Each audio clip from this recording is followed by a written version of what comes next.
میں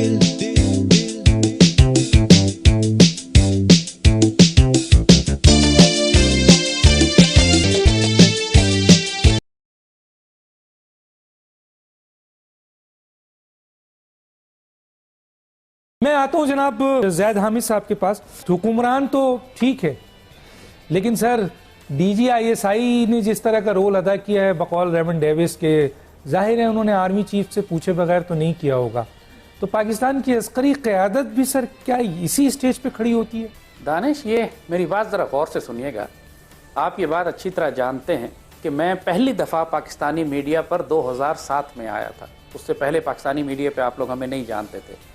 اور یہ وہ وقت تھا کہ جب جی ایچ کیو کے گیٹ کے اوپر لیفٹیننٹ جنرل مشتاق بیگ شہید ہوئے تھے. پاکستان آرمی اس جنگ میں اس طرح شکست کھا چکی تھی کہ آرمی آفیسرز یونیفارم پہن کے اپنے آفیسز نہیں جا سکتے تھے.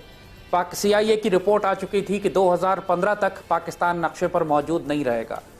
ڈی مورلائز تھی آرمی، پورا ملک تقسیم تھا، پورے ملک میں ہر روز خودکش حملے ہو رہے تھے، آئی ایس آئی کے آفیسز پر ہو رہے تھے، جی ایچ کیو پر حملے ہو رہے تھے. ہم اس وقت ایسی سٹیج پہ آ چکے تھے کہ جس پر آج سیریا کھڑا ہوا ہے یا عراق کھڑا ہوا ہے. پاکستانی قوم چونکہ ایک نادان قوم ہے، ہمیں نہ جیو پولیٹکس کا اندازہ ہے، دشمنوں کی سازشوں کا اندازہ ہے، نہ ہم ایک قوم باقی رہے بحیثیت ایک قوم کے قومیت لسانیت میں بکھرے ہوئے ہیں، سیاست میں بکھرے ہوئے ہیں. اس خطرناک موقع پر جب میں میڈیا پر آیا کسی وجہ سے آیا تھا، اور وجہ یہی تھی کہ پاکستانی قوم کو آگاہ کیا جائے کہ کیا خطرات ہیں، کہ اب آپ کی تباہی کے پورے سامان ہو چکا ہے. اس دور میں اگر کسی ایک آفیسر نے پاکستان کی طرف سے کاؤنٹر اٹیک شروع کیا تھا، ایک ادارے نے، ایک آرگنائزیشن نے، پاکستان آرمی بالکل پھنس چکی تھی، اس کے ہاتھ اور پاؤں باندھے جا چکے تھے. آن گراؤنڈ دشمن کے انٹیلیجنس آپریٹرز اتنا پھیل چکے تھے کہ آرمی، جیسے ہم نے کہا، یونیفارم پہن کے دفتر میں نہیں جا سکتی تھی، اور میڈیا سارا دشمنوں کے ہاتھ میں تھا. اس وقت اگر کسی ایک افسر نے پاکستان کے دفاع کی تاریخی جنگ لڑی ہے تو وہ جنرل پاشا اور آئی ایس آئی ہے. اب مسئلہ یہ ہے کہ I S I silent soldiers ہیں، وہ کبھی اپنے دفاع میں بات نہیں کرتے. تو احسان فراموش اور محسن کش قوم تو ہم ہیں، لہٰذا اپنے محسنوں کو گالیاں دینا جب وہ طاقت اور اختیار اور اقتدار سے نیچے اتر جائیں، یہ ہمارا پرانا شیوا ہے، ہم کسی کو نہیں بخشتے. لیکن میں ایک دفاعی تجزیہ کار کے حوالے سے صاف بات کر رہا ہوں کہ جب یہ طے کر لیں آپ کہ ایک شخص پاکستان کا وفادار ہے، اس نے اتنی سپیس بنائی آئی ایس آئی کی وجہ سے کہ جس کے بعد پاکستان آرمی راہ راست، راہ نجات، سوات آپریشنز کرنے کے قابل ہوئی. جو بیٹل سپیس بنائی گئی وہ ساری آئی ایس آئی نے بنائی تھی، جنرل پاشا کی قیادت میں بنائی تھی. But he was fighting a desperate war. اس وقت زرداری سربراہ تھا، گیلانی وزیر اعظم تھا، افتخار چودھری چیف جسٹس تھا، اور کیانی سپہ سالار تھا.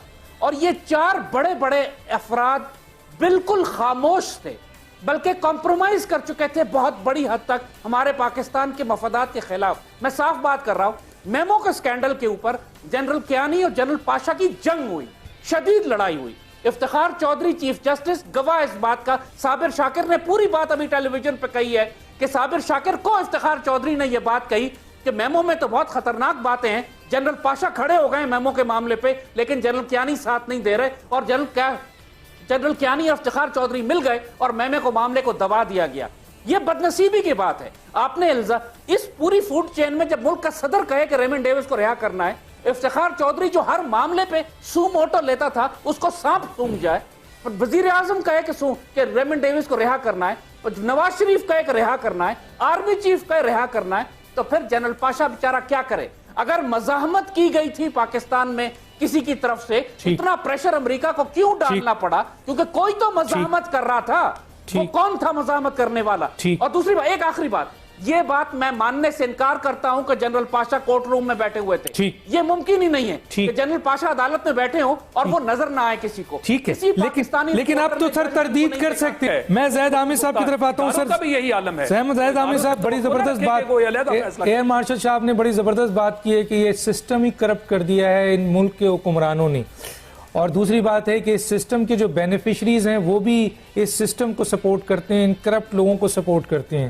تو خیر سر، کہنے کا مطلب یہ ہے کہ زرداری صاحب کا نام میمو گیٹ اسکینڈل میں آتا ہے، نواز شریف صاحب کا نام ڈان نیوز لیکس میں آتا ہے، پھر ان چیزوں میں آتا ہے، لیکن سر یہی حکمران ہمارے بنتے ہیں، بار بار بنتے ہیں. کیا کہیں گے سر؟ دیکھیے دانش، اب تو جس طرح آپ مڈل ایسٹ میں حالات دیکھ رہے ہیں، جو बड़े बड़े मुसलमान मुल्क खंडर बन चुके हैं और अब जिस तरीके से सऊदी अरेबिया, कतर, तुर्की और ईरान आपस में टकराने जा रहे हैं, अब हमें कोई शक तो नहीं रह जाना चाहिए कि पाकिस्तान तो पहले दिन से इनकी हिट लिस्ट पे था। अल्लाह ने हमें एक हार्ड कंट्री बनाया है, वरना 17 साल की जंग हम पर ये मुसल्लत कर चुके हैं और अल्लाह के फजल से हम अभी भी खड़े हुए हैं। अगर खड़े हैं तो पाकिस्तान के हुक्मरानों की वजह से नहीं खड़े हैं, इंडिविजुअल हीरोइक्स की वजह से खड़े हुए हैं, उन अफराद की वजह से खड़े हुए हैं जो पाकिस्तान पर जानिसार हो रहे हैं, पाक फौज के हों या वो पाकिस्तान के इदारों में इंडिविजुअल्स हैं। जैसे बात अभी कई दोस्तों ने, रियासती इदारे तबाह हो चुके हैं, एक इदारा खड़ा है पाक फौज का, लेकिन और उस इदारे के अंदर भी इख्तलाफात, प्रॉब्लम्स, इश्यूज हैं। जल मुशर्रफ के दौर में भी, कियानी के दौर में भी सीरियस इश्यूज थे और इंडिविजुअल से जो लड़ रहे थे। अगर मैं पाकिस्तान के दिफा की 10 साल से जंग कर रहा हूं तो किसी इदारे की तरफ से नहीं कर रहा, एक पाकिस्तानी फर्द की हैसियत से कर रहा हूं। मैं तो मातूब हूं, पूरी दुनिया के 1000 मुकदमे मुझ पे बने हुए हैं, मुझे तो कत्ल कराने की साजिशें हो रही हैं, खुद चूंकि मैं पाकिस्तान का दिफा कर रहा हूं। बात यह है कि यही अलमिया है कि हमारी पाकिस्तान के रियासती इदारे पाकिस्तान का दिफा नहीं कर रहे, इंडिविजुअल्स कर रहे हैं। अगर इदारा आपको काम करता नजर भी आता है, उसके अंदर कोई इंडिविजुअल खड़ा होता है, जनरल पाशा की तरह जिसने ISI से काम लिया, बाद में आने वाले वक्तों में जनरल रिजवान की तरह जिन्होंने ISI से काम लिया, राहील आए, पूरी पाकिस्तान आर्मी का मिजाज बदल गया। कियानी के दौर में डिमोरलाइज थे सारे। ये फैक्ट्स हैं, ये रियलिटीज हैं। कहने को ये इदारे हैं, चलते अपने हुक्मरान और सिपहसालार के ऊपर हैं। अब पाकिस्तानी कौम को समझना चाहिए, ये किताब भी जो आई है इसकी टाइमिंग नोट करें। ट्रंप इंतजामिया हमारे खिलाफ सैंक्शंस लगाने जा रही है, मिडल ईस्ट में एक मुसलमानों में एक नया तसादुम शुरू होने वाला है। इस दौर उस वक्त में ये किताब का आना एक साजिश है, इसमें कुछ झूठ है, कुछ सच है और डिसइंफॉर्मेशन है। और टारगेट अब देख रहे हैं पूरे मीडिया पे, कोई गाली नहीं दे रहा पॉलिटिकल लीडरशिप को, कोई गाली नहीं दे रहा जरदारी को या इफ्तिखार चौधरी को, कोई गाली नहीं दे रहा नवाज शरीफ को, सारा जोर ISI के ऊपर है।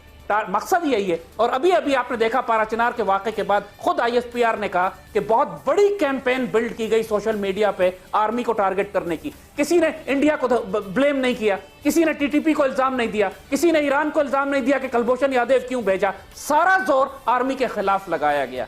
ये डिसइंफॉर्मेशन वॉरफेयर है, इसको समझने की कोशिश कीजिएगा, वरना अल्लाह ना करे आने वाले वक्त में बहुत मजीद नुकसान आप देखेंगे। ठीक है जो कि पाकिस्तान को तकसीम करने की साजिश हो रही है, बड़े ज़ोरों से साजिश हो रही है और पाकिस्तान में मौजूद उनके एजेंट्स मीडिया में और सोशल मीडिया में अपना किरदार बहुत ख़तरनाक अदा कर रहे हैं।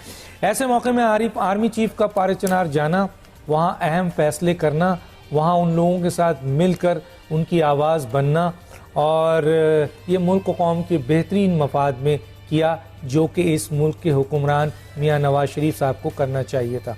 दानिश साहब क्या कहते हैं इसके ऊपर? दानिश, ये पर्टिकुलर वाक़े से एक बात तो बहुत वाज़ेह हुई और आपने देखा कि ISPR का प्रेस स्टेटमेंट भी इस पर आया कि सोशल मीडिया पर एक बहुत नापाक साजिश चलाई गई, एक डिसइंफॉर्मेशन कैंपेन की गई और सोशल मीडिया को as a hostile weapon platform के तौर पर इस्तेमाल किया गया। ये बात कई बरस से मैं पाकिस्तान आर्मी से भी कह रहा था और अपनी कौम से भी कि आप जिस 5th जनरेशन वॉर के अंदर जो आप पर हमला किया गया है, उसमें आपने मीडिया एक्सेस, इकोनॉमिक एक्सेस और पॉलिटिकल एक्सेस को खुला छोड़ा हुआ है। जब तक आप मीडिया में मौजूद दहशतगर्दों, सैबोटर्स और 5th कॉलमिस्ट को तबाह नहीं करेंगे, ये जंग हार जाएंगे। और इस पर्टिकुलर वाक़े में बड़ा वाज़े नजर आया, जो क्राइसिस बिल्ड हुआ है असल में ऑन ग्राउंड इतना बड़ा नहीं था जितना पाकिस्तान के सोशल मीडिया पे इन हॉस्टाइल एलिमेंट्स ने किया। और अब आप वो सारे लोग अब आइडेंटिफाइड हैं, उनको गिरफ्तार करें, एलिमिनेट करें, वरना ये क्राइसिस खड़े होते रहेंगे। ठीक है, इस वाक़े के बाद दोबारा दुश्मन को मौका नहीं मिलना चाहिए कि सोशल मीडिया को हमारे खिलाफ इस्तेमाल करें। ठीक है, मेरा ख्याल है सोशल मीडिया पे पिछले दिनों तो बहुत एक्शन किया FIA ने और उस सेल ने, और बहुत से लोगों को गिरफ्तार किया जो जिसमें PTI और कुछ और लोगों के, लेकिन ये तो मुल्क के खिलाफ है और ऐसे एलिमेंट बहुत बड़ी तादाद में जिन्हें गिरफ्तार करना चाहिए। ये जिम्मेदारी है FIA की उस विंग की।